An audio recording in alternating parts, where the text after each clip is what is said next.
ustedes, claro, de momento no han visto esta mesa, pero es que aquí huele que alimenta. Les hablamos ahora de la morcilla de Burgos que ha llegado hasta el Constitucional. Para hablarles de la morcilla y de sus características y de la IGP, que ya se lo iremos contando qué es esto, por si todavía no lo han oído, tenemos en esta noche a Roberto da Silva, el presidente de la promotora IGP Morcilla de Burgos.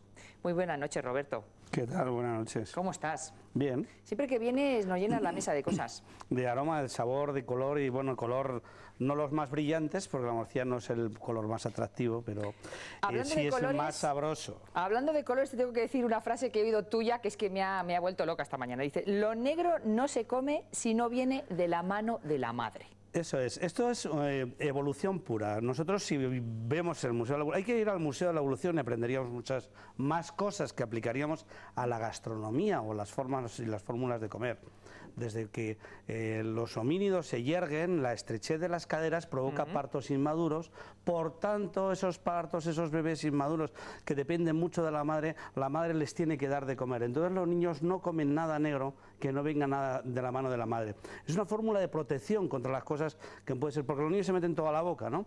Pero lo negro es curioso, pero si no viene de la mano de la madre, no da confianza. Por tanto, la morcilla, que es un producto de color negro, que precisamente es muy oscura y no es el más atractivo de los colores, la confianza de la morcilla siempre nace en el entorno familiar, de esa morcilla que se comía en la familia, en la matanza, en casa, tradición, olor, fiesta y entrada al invierno, que en el invierno había que meterse teóricamente a guarecerse con un clima muy hostil, nevadas como las de estos días, y había que aguantarse ahí 3 o 4 meses con eso que habíamos hecho antes. Roberto, ¿Bruselas también sabe que la morcilla de Burgos es especial?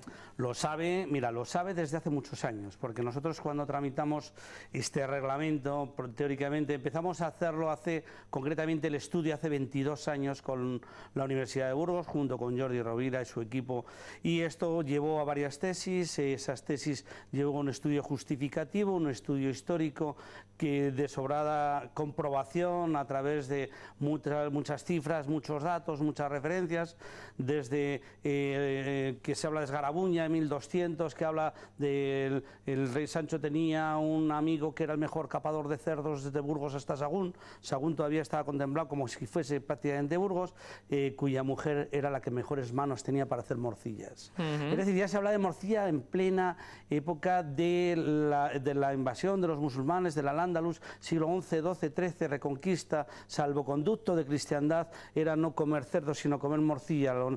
Precisamente en las ordenanzas de Sevilla de 1200 y tantos, que no voy a referir la fecha por no equivocarme, que siempre se me olvida, dice que se prohíbe comer cualquier animal de pezuña hendida que no dé ni leche ni lana. Por tanto iba directamente a decir que el cerdo no se come, ¿no? Y dentro de esa contemplación de esas ordenanzas, lo que sí que está muy claro es que la sangre no se come. Ni el Torá ni el Corán lo admiten como alimento, por tanto, ya no es de cerdo en este caso, sino simplemente la sangre no se come de ninguna de las maneras. Y los cristianos somos los únicos que comemos morcilla, y estamos hablando de un producto de Reconquista, es decir, hidalguía. Quien comía morcilla realmente era cristiano, se podía quedar, y ese salvoconducto de cristiandad te dejaba quedarte en España o en Hispania, entonces, que era tierra de conejos, y si no, pues te marchabas o con los pies por delante, porque en una época no se andaban con chiquitas, y evidentemente la mejor forma era decir, como morcilla soy cristiano. Roberto, siempre que vienes nos llena la mesa de manjares, pero además nos traes hoy como 2 paneles explicativos. Bueno, para empezar, cuéntanos qué tenemos encima de esta mesa. Bueno, tenemos varias morcillas, y de las que se puede encontrar perfectamente en el mercado, de las cuales al final, pues bueno, hemos seleccionado distintos productores, de los cuales están a favor de esta IGP. En este caso, se puede hacer con tripa natural de cerdo, se puede hacer con tripa natural de vaca, o se puede hacer con otro tipo de tripa que se admite a esta tripa ahora mismo, que se creó por la necesidad de cuando las vacas locas y no había suficiente cantidad o precio de una tripa natural, que no hubo desabastecimiento, si fue una condición del precio de las negociaciones que se tenían con los clientes, cuando una madeja de tripa pasa de valer 2 euros a de repente se ponen 15 euros. Entonces, claro, el fabricante dice, a ver, no puedo, tengo que cerrar, y entonces pues empezaron a utilizar pues una tripa que la podemos ver en otro tipo de embutidos, las salchichas la vemos en casi todas, ¿no? Pero bueno, están admitidas como tal y sería más o menos un poco las variedades que estarían contempladas o podríamos ver. No se admitirían ni tripas de plástico, ¿vale? Ni otras que no fuesen comestibles. ¿De acuerdo? Es decir, esto es lo que esa investigación, ese reglamento, al final le ha puesto un poquito puertas, pero no ha cerrado excesivamente las puertas a nadie. Es decir, se admiten todas las opciones o variedades de la tripa. Para esta IGP mostráis aquí una cebolla Orcal, ¿no? Quizás es la fuente de todos los líos por su sabor especial y por la contundencia de este tipo de cebolla. Claro. A ver, es la fuente de todos los líos porque los que se oponen dicen no hay, aquí están. Los que se oponen a la IGP. Los que se oponen dicen no hay cebolla, dice aquí está, y te vuelvo a repetir, aquí está. Y aquí está, yo ayer tuve una conversación precisamente con la Asociación de Productores de Cebolla Orcal y hablaba con uno de los presidentes, el anterior presidente, que estuve un rato charlando con él porque además me llamó para comentar este asunto y decía, claro, dice, es que la de cebolla la hemos dejado de sembrar porque no nos la compran. Bueno, no nos la compran los morcilleros. Si la venden, se vende mucho y gran cantidad, sobre todo a asturianos, gallegos, porque es una cebolla, además en las imágenes de fondo lo estamos viendo, es una cebolla que su morfología es totalmente distinta a otra variedad. Yo cuando hago visitas en la fábrica le digo a un niño, dibújame un corazón, y todos los niños saben dibujar un corazón. Digo, dibújame una cebolla, y todos los niños dibujan una cebolla, digo, y le dices al abuelo que viene con los niños, dice, dibuja una cebolla, y te dibuja la cebolla así. ¿Qué diferencia hay? El clima continental nos da una diferencia en la variedad, en la morfología, y en los volátiles de la cebolla, que con la nariz electrónica que se compró en la universidad hace ya unos 12 o 14 años que entró prácticamente, se hizo muchas comparativas de volátiles con respecto a otras variedades de cebolla y nos daba que los picos de volátiles que desarrollaban fosforados y potasio sobre todo, era muy diferente a otras variedades de otras zonas de España que son las que se están abasteciendo porque son de gran productividad, cultivos, vamos a decir, en extensivo con riego, y esta cebolla, uno de los pequeños problemas que tiene es que el clima continental, esa morfología de la cebolla es que la hoja es ancha, se alimenta del agua del rocío y no admite grandes riegos. Si le entra mucho riego, se enferma y se pone mala, que todo el mundo le dice, oye, me ha salido una capa negra, botritis, enferma. Es decir, una cebolla que no se le puede intentar engordar a la fuerza. Es una cebolla que engorda de forma natural, tenemos unos ejemplares, y aquellos que dicen no hay, ¿cómo es posible que no haya para algunos y otros estemos trabajando durante todo el año cebolla Orcal? ¿Qué pasa? Es que las otras son más baratas. El precio, ¿no? Yo no he querido mencionar la palabra precio, pero las otras son más baratas. Entonces, y en este caso, el agricultor que siembra cebolla Orcal, en muchos de los casos, determina que voy a sembrar otras más baratas de mayor productividad porque me las compran. Esta no me la compran porque es un poquito más cara. Qué duda cabe que tiene dificultad en la conservación. Si fuese fácil, lo haría cualquiera. ¿Dónde se conservaba antes? ¿Cómo se conservaba esta cebolla? La palabra orcal, ¿sabes de dónde viene? De la horca, del desván. Se colgaban en el desván durante todo el invierno.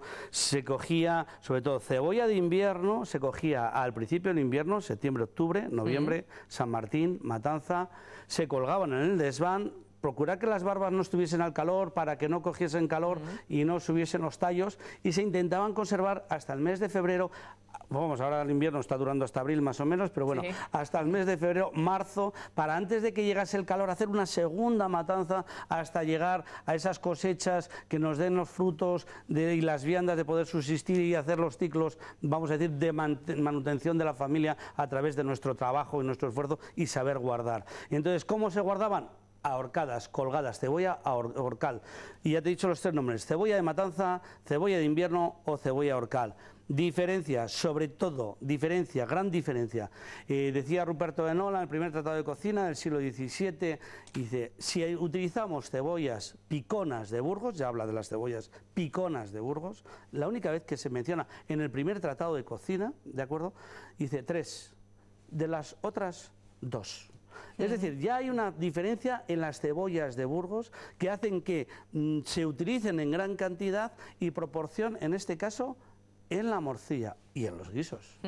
Tenemos dos tipos de morcilla y tenemos dos paneles que has traído. Yo creo que corresponden un poquito con los paneles que tienes, ¿no? Bueno, la morcilla puede corresponder más o menos, pero no son todas, corresponden más o menos a un panel. ¿vale? A un panel. No vamos, yo lo que no voy a hacer es poner Nuria porque harto expongo y harto hablo y harto algunos me dicen que yo hablo demasiado y entonces a veces si yo hablo demasiado pero me callo mucho más de lo que hablo porque a veces no menciono a quien tendría que mencionar, ¿no? Bueno, pero ¿por tengo cuál muy vas a claro empezar? que aquí solamente vamos a mencionar qué es lo que se debe de hacer y qué teóricamente lo que no se debe de hacer. Si nosotros utilizamos ese reglamento y empezamos a aplicar según el estudio justificativo que se obtuvo a través de la cebolla, sabemos que la cantidad de cebolla que se debe emplear para que un producto sea IGP y de la variedad única, exclusivamente variedad Orcal, puede ser mínimo entre un 30 y hasta un 60%, si alguien se atreve a utilizar más puede.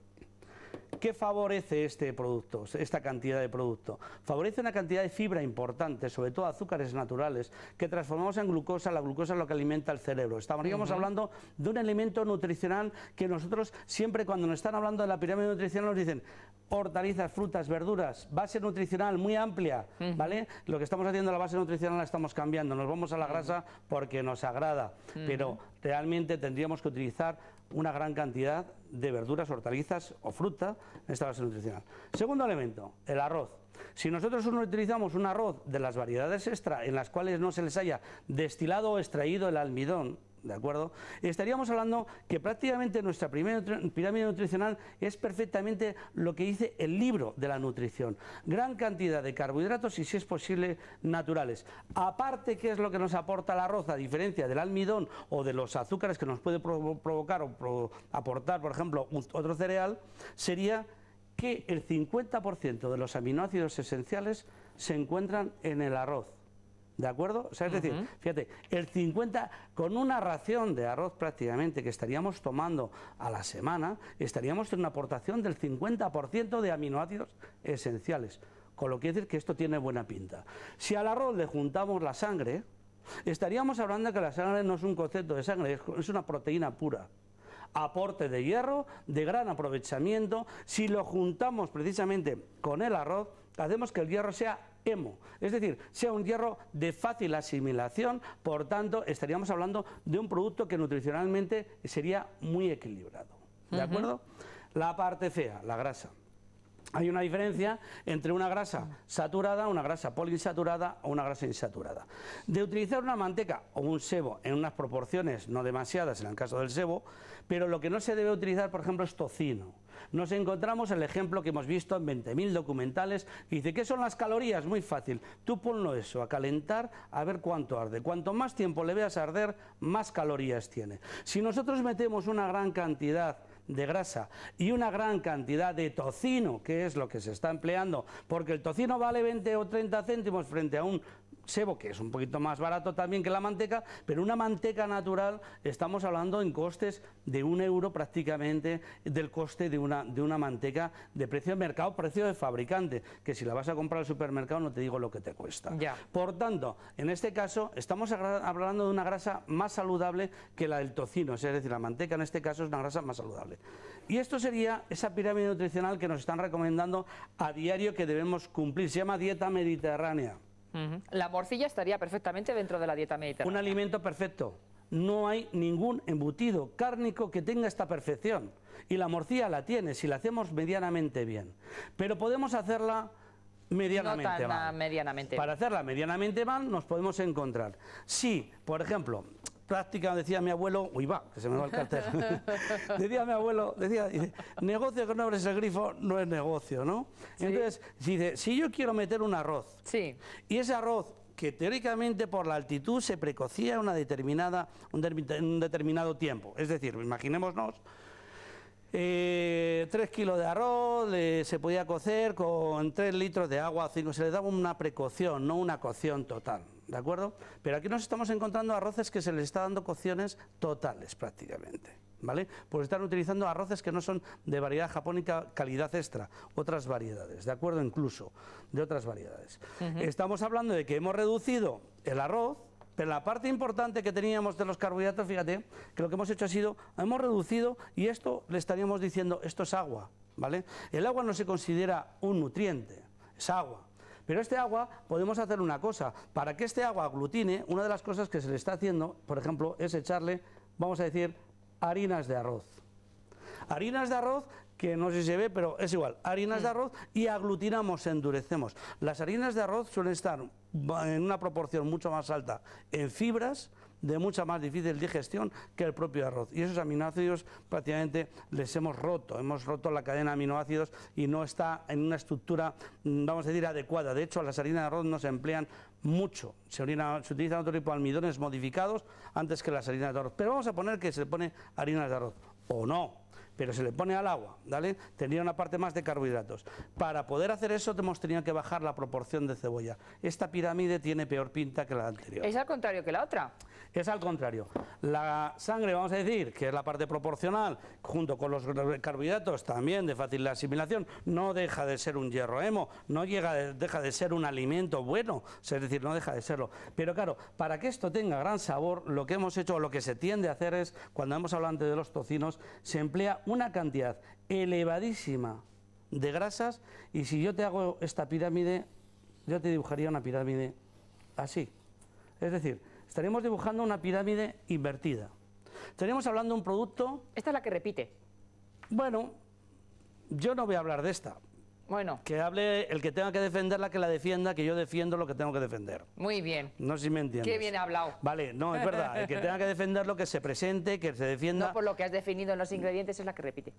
Bueno, pero yo no he dicho eso, Yo ¿eh? sí. Bueno, pero yo no lo he dicho.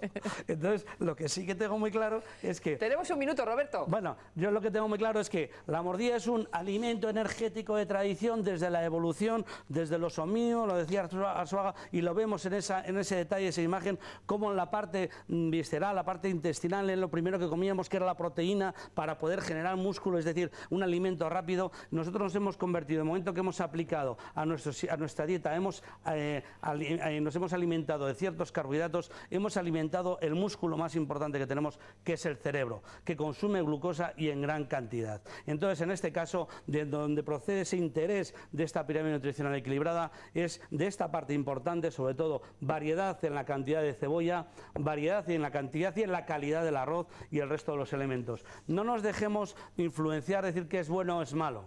Y yo vuelvo a insistir, todas las morcillas que se están haciendo en Burgos con muy poquito esfuerzo son buenas. Lo que sí que es cierto es que lo que no vamos a consentir es que alguien diga que la morcilla de Burgos es un producto genérico y se puede hacer en cualquier parte de España y por cualquier mano, por cualquier desinterés y sobre todo por cualquier precio. Dicho queda, bien explicado, ya saben ustedes, siempre pueden elegir. Roberto, ha sido todo un placer como siempre. No me ha encantado y las veces que haga falta. ¿Qué olor tenemos en el plato? Nos vamos a ir a publicidad y después continuamos. Gracias.